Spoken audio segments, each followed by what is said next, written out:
basketball, but have to give Africentric credit for most of that. Here's a dribble drive. It's no good, and Perry with the rebound. Long pass, and it is out of bounds. No, save in the paint and a foul. And Lieutenant very active. Let's take a look at the statistics after one. Africentric shooting the ball very well at 53%. And what the job in the paint, 14-2. And they also have 4 steals that has resulted in a whole bunch of points. A lot of that has to do with the easy layups that Africentric is getting. Again, the Falcons settling for the long shot and resulting in an outlet pass for Africentric. A mental breakdown by Sam Liggins, though. The pass was clearly going out of bounds after the throw by Africentric, and for some reason he tried to save it, and that led to the foul here. Lieutenant, a senior, standing 6'7". He's got 8 points already in the basketball game and make it 9.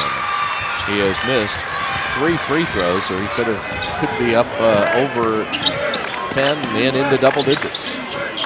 I think this style definitely meets the standard of Africentric. In the semifinal game, they were forced to play against a half-court zone defense, a team that wanted to slow it down, Continental. And there is a drive all the way in, and that's stops what has been a 16-4 run, and John Liggins adds to his total. He has 9 now, and it's a 13-point difference. And it appears that the Liggins are going to try to do it by themselves. Well, they need a little help.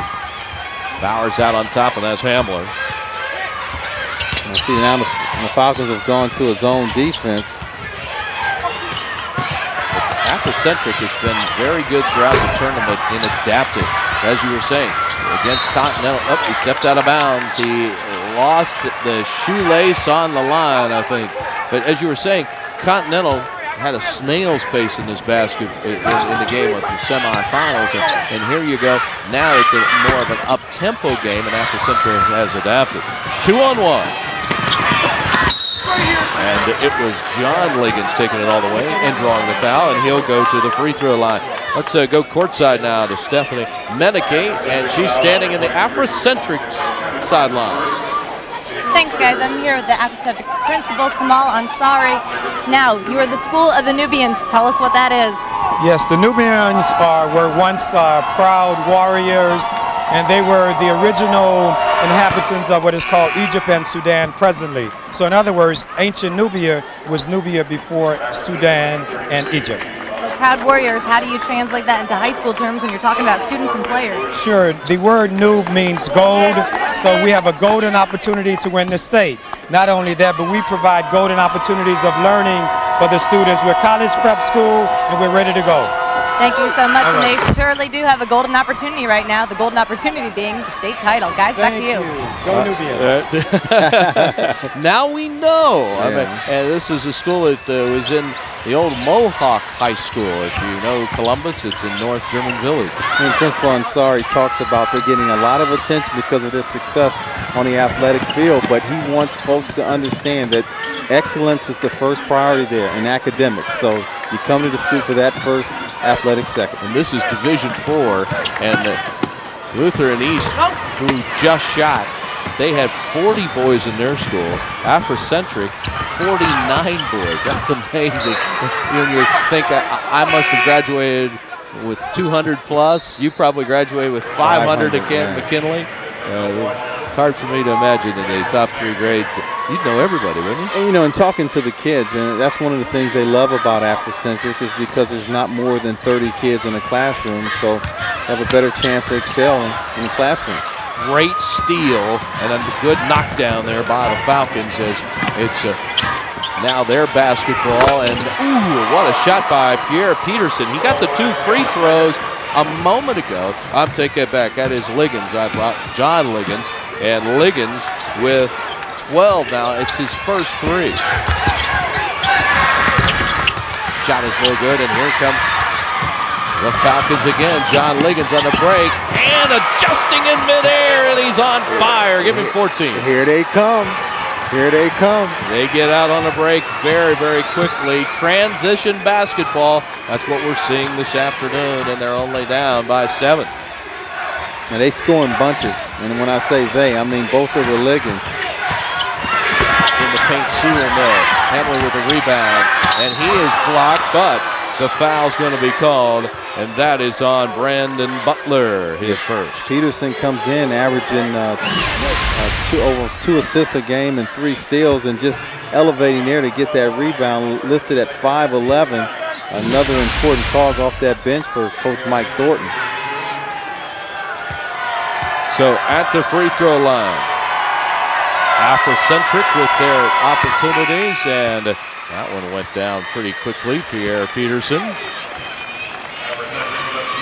He gets another. He's only a junior. This will be their first senior class at Afrocentric. Brand new school, although they've been around since 1995. They were a middle school, elementary school prior to. And Sewell rakes down the rebound. He'll get it right back to Peterson, and he missed it. Falcons with a basketball. Inside position and a foul called, and that is Donnell Washington. Instant offense. Man, can he run the floor. He almost scored a point a minute in the semifinal game, 22 points in that contest in 24 minutes of play. 6 of 12 from beyond the arc, and none more important than the last one that he took to win the basketball game for his team. A rainbow three that he was falling out of bounds to give Lutheran East their biggest basketball victory in the school history. He was definitely the difference because they were forced to go against that strong defense. And he can't get the 2 free throws. Quickly ahead on the break. Afrocentric will lose it out of bounds as Perry had it, but it goes out of bounds and the Falcons will control. Yeah, it was Perry and Sewell diving for that. Sewell actually went on the floor. A 27-19 lead. Falcons with the basketball and trailing here. Liggins has been the show so far. 14 for John, 4 for Sam. There's a long one, no good by John Liggins, and the rebound is cleared out of there by Afrocentric. Quickly into the front court, and boy, they just score so quickly as Lance Sullivan goes end to end with it with his first 2. Tim, it's all about where you take the long range 3. If you're the one guy that's supposed to be back defensively and you're jacking up to 3, and then again, it's going to be 2-on-0 all day long. That's Donnell Washington's first opportunity.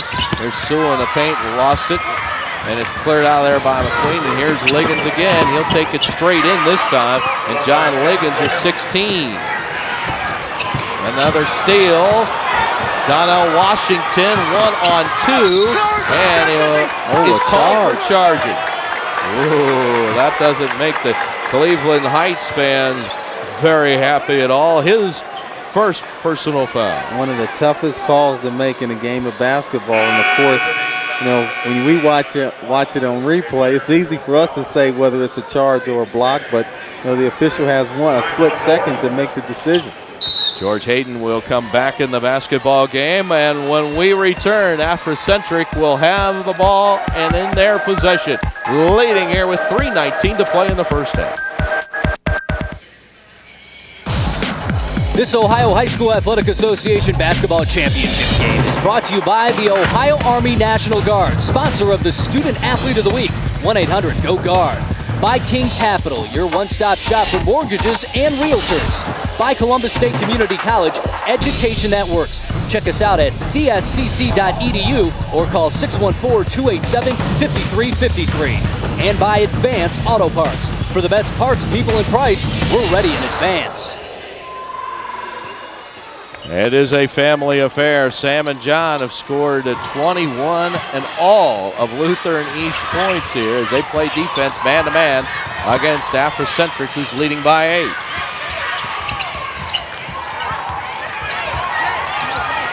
Afrocentric just kind of running some clock here with 2:57 and counting. Here's Perry, LeBron backing in, and he walked with it.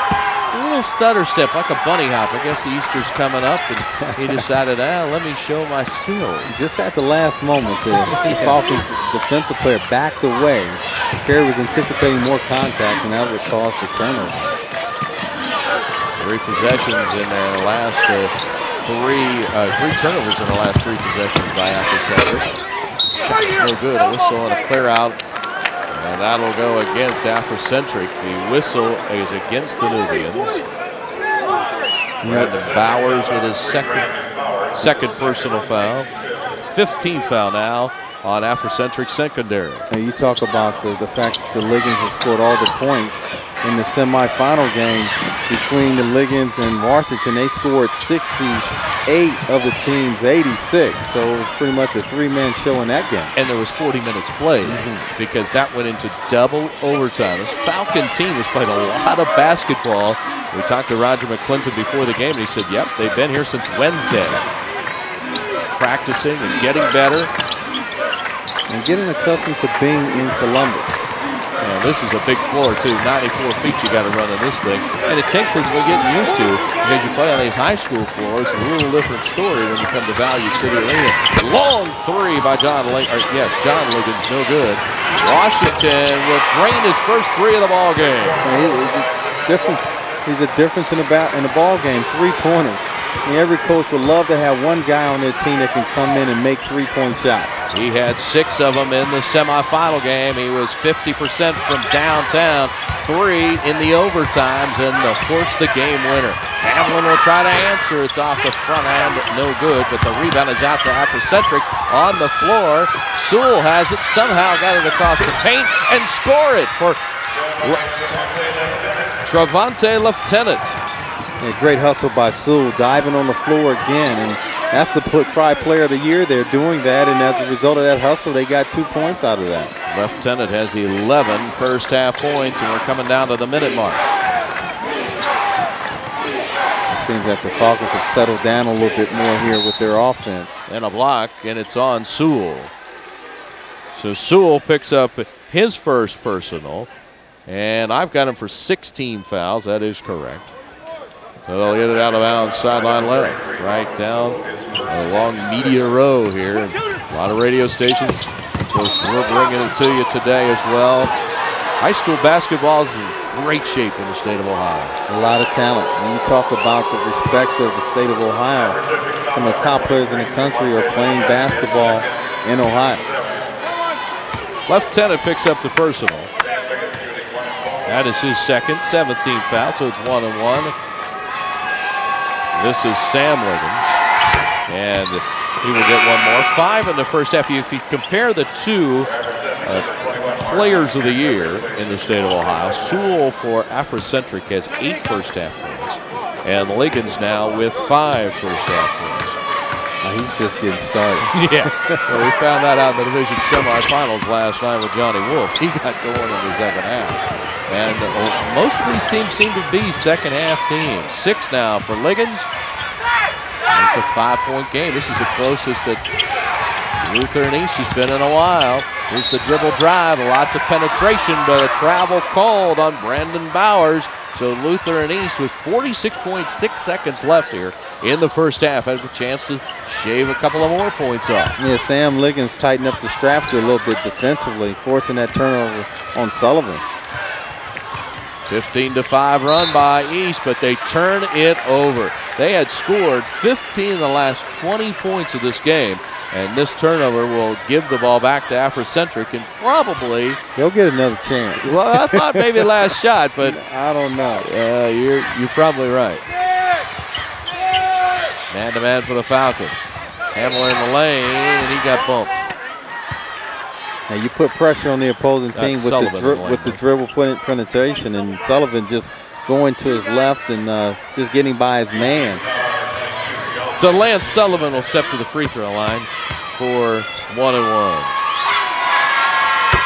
He is a very good scorer and a special mention player, all Ohio, averaging 14.4 points per game. This is his second year with the school at Africentric. Knocked them both down, has 4 for the ball game, 2 of 2 from the free throw line. 27 seconds left. Nice pass inside, and someone else has finally scored. Sam Liggins, boy, I tell you, no look pass. And George Hayden joins Donnell Washington, who had that 3 a moment ago, but they scored in the paint, which is very rare.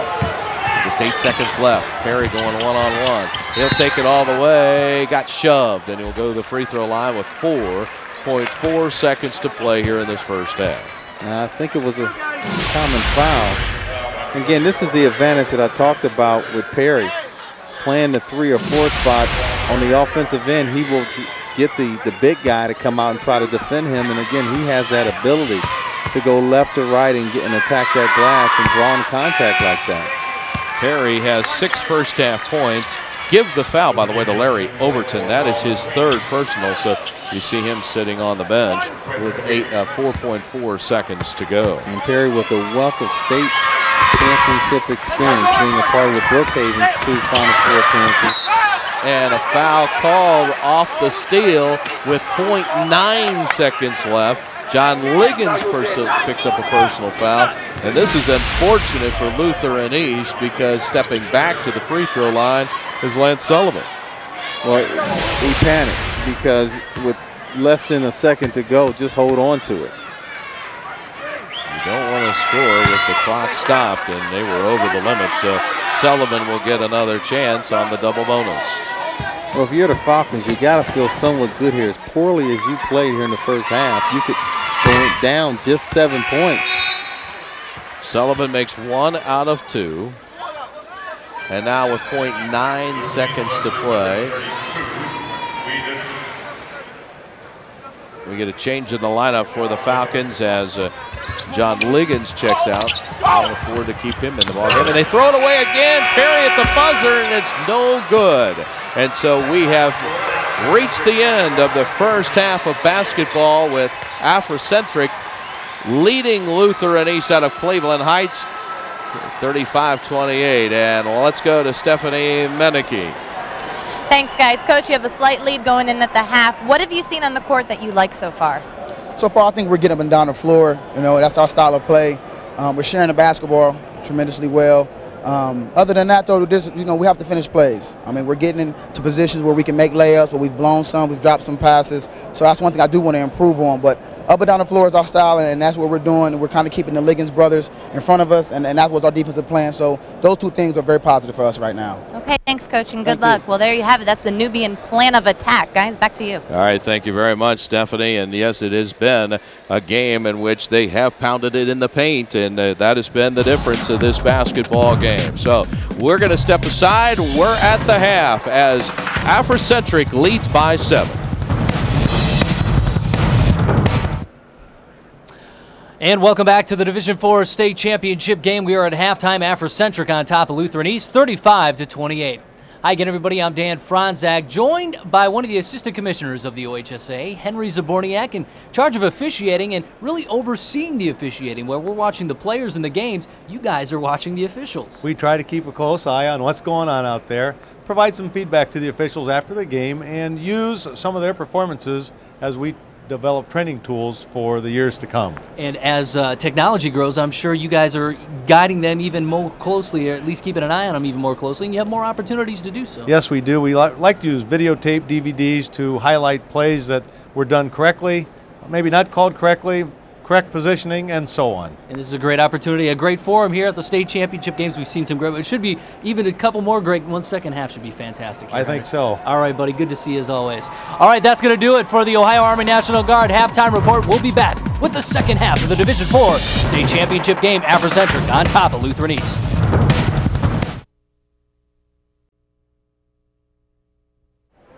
It is the start of the third quarter of the Division IV state championship game. Afrocentric up by 7. Time to send it back downstairs to my best buddies there, Tim Bray and Ron Stokes, guys. All right, thank you very much, Dan. And let's send it down to the court, down the court to Stephanie Menike. She has a head coach.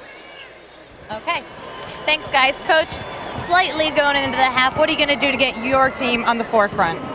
Well, first of all, they got to stop turning the ball over. That's number one. You cannot turn the ball over 13 times against any good basketball team and expect to win. So they've got to turn up. They've got to turn up the heat. It's simple and plain. They got to get back to Falcon basketball. They got to take care of the ball and they got to take good shots. It's just that simple. And they've got to rebound. There's too many guys getting rebounds because we're not boxing out. Okay, Coach. Fundamental basketball. That's what we got to play.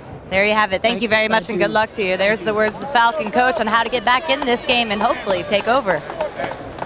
All right, thank you, Stephanie. And we start the third quarter of action. Both of these teams like this third quarter. They listen to their coaches in the locker room, and they come out steaming. And here comes Lutheran East, and a very nice knockdown right there by Sullivan. Here's the halftime statistics of this one. Look at the three-point shooting by the East. They have taken 9 of 26 shots from three land, but only hit 2. The points in the paint has been the difference in this basketball game, Ronnie. So now the other big difference is that Africentric has taken 19 free throws compared to just 6 for Lutheran East, and I think that's the issue with what Coach is talking about. They got to do some other things, attack the basket, and stop selling for outside shots. The locomotive Perry got the rebound, and the ball is tipped out of bounds by Lutheran East. Let's take a look at some of the first half highlights, Ronnie. Well, we'll start with the Falcons, and there we talk about Liggins and Liggins from one to the other, and just a nice pull-up jumper on the left side. And then for the Nubians, there you go, Perry with a nice dish and follow down, and a dunk by Lieutenant. It's just good team basketball again. Liggins has got 20 now as he has knocked it in from three land. 20 points of the 31 scored by the Falcons. It's a zone defense this trip down as they put it into Perry, and Laquan uses glass, uses rim, and gets the score. He's so strong inside. 8 points for him, and quickly the other end, and a whistle and a foul. And when George Hayden took the ball in the baseline, he got hacked. Yeah, it was Sewell coming over, and he yelled to his teammates about getting back in transition. That's the second time in this second half that the Falcons have had the numbers. Second foul on Sewell, and the first team foul in the second half against Africentric. Number 1 team in the state, Division I, playing in purple. Africentric playing a little bit of zone here. And a knockdown 3. John Liggins with 23 points. Now, I don't know if you can stay in the zone too long with that type of shooting. And Liggins is the type of guy that can knock him down from long range. Liggins had 34 in the regional semifinals against Zanesville Rosecrans, and 24 in the semis here. And I'm sorry, Tim, it's a different type of look when you're going against the zone versus a good defensive man-to-man. You know, you're going to have easier looks against the zone. Sullivan with 7. Lucky number 7 for him, and going baseline, and everybody's getting into the act now. Brandon Butler with his first hoop of the basketball game. So they're trading buckets, and it's 39-36 with 5:45 to play third quarter. Well, we talked in the opening how both of these teams can put points on the board, and not a lot in the first half collectively, but things are starting to heat up here. Sullivan's got 10, and it's wide open as Sam Liggins goes baseline right and missed the shot. Rebound on a 2-on-1 out to Sewell, and he scores. And that's Sewell's game. He loves to get out in transition, and he just got out a little earlier, and a long pass by his teammate. And Lutheran East has called timeout because they do not like this transition basketball game at the moment. 5:20 to play, third quarter. Back in a moment at Value City Arena in Columbus. This Ohio High School Athletic Association Boys Basketball Championship game is brought to you by Grange Insurance, your partner in protection, by the Ohio Education Association, great public schools for every child, by the Ohio Association of Public School Employees, and by STAND. Stand up, speak out against tobacco. You think this was a track meet? Well, how about the first game of the day in Division II? Upper Sandusky wins their first state championship, 94-86 over Triway. And later on, Ironton and number 1 ranked North College Hill with O.J. Mayo, and then Cincinnati St. X against number 1 ranked Canton McKinley, the home of Ronnie Stokes. I had to get, he's all choked up about that one, guys. Here's Liggins with a shot and a score. That's John Liggins, and he's feeling it. He's got 25. Yeah, there are a few Bulldogs in the house. Yes, there is for sure. Value City Arena is going to be rocking later on. Boy, if you want to see a talented basketball team, stay around. North College Hill is coming up at 5:15. Led by O.J. Mayo and head coach Jamie Mahaffey, former Red Hawk. That's a travel. Well, should have been called a held ball, but doesn't matter. It's the Falcons basketball. Let's see what the Athens Central will go to the man-to-man now. Both teams have scored 4 field goals in this quarter, and honestly, both of them like to